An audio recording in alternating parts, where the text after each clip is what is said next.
হতে পারে না। পরিশেষে আগামী দিনের সকল আন্দোলন সংগ্রামে আমাদেরকে মজবুতির সাথে কার্যক্রম পরিচালনা করতে হবে। বাংলাদেশ রাজপথে জমিয়ত কায়েম হবে শরীয়ত।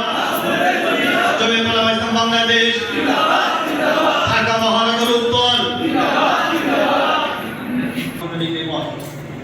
ভূমিকা জমিয়তকে বাহির প্রাচীনতম একটি ধর্মীয় রাজনৈতিক সংগঠন। এর অতীত ইতিহাস খুবই সমৃদ্ধ। ভারতবর্ষের স্বাধীনতা আন্দোলন থেকে নিয়ে পাকিস্তান প্রতিষ্ঠায় বাংলাদেশের স্বাধীনতা সংগ্রাম সর্বত্র জমিয়তের বহু উজ্জ্বল ইতিহাস রয়েছে। 1919 সালে প্রতিষ্ঠিত শতবর্ষের চেষ্টায় সর্বদা নিয়োজিত রয়েছে। সকল প্রকার ইসলাম বিরোধী কার্যকলাপ প্রতিরোধে জমিয়ত সভাপতি সাধারণ সম্পাদক মাওলানা হেদায়েতুল ইসলাম পদক্ষেপ গ্রহণ করতে সরকারের প্রতি জোর দাবি জানানো হচ্ছে।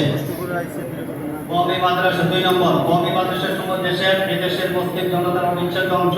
কিছু চিহ্নিত ব্যক্তি এর বিরুদ্ধে কটাক্ষমূলক বক্তব্য দিয়ে দেশের শান্তিপূর্ণ পরিবেশ বিনষ্টের পায়তারা চালাচ্ছে।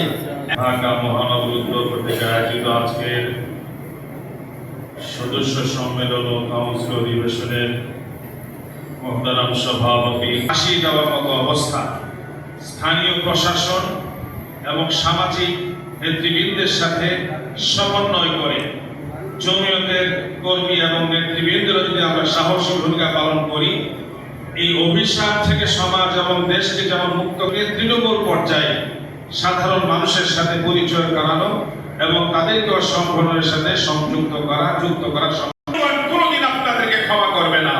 সুতরাং সাহস হারা হওয়ার দরকার নেই। বিভিন্ন জায়গায় আমরা গিয়েছি, এখনো জমিয়তের স্রোত অব্যাহত আছে।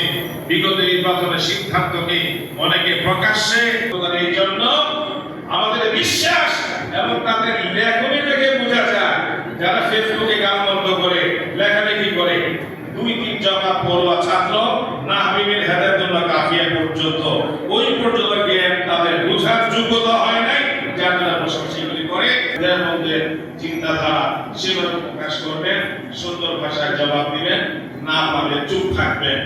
দলকে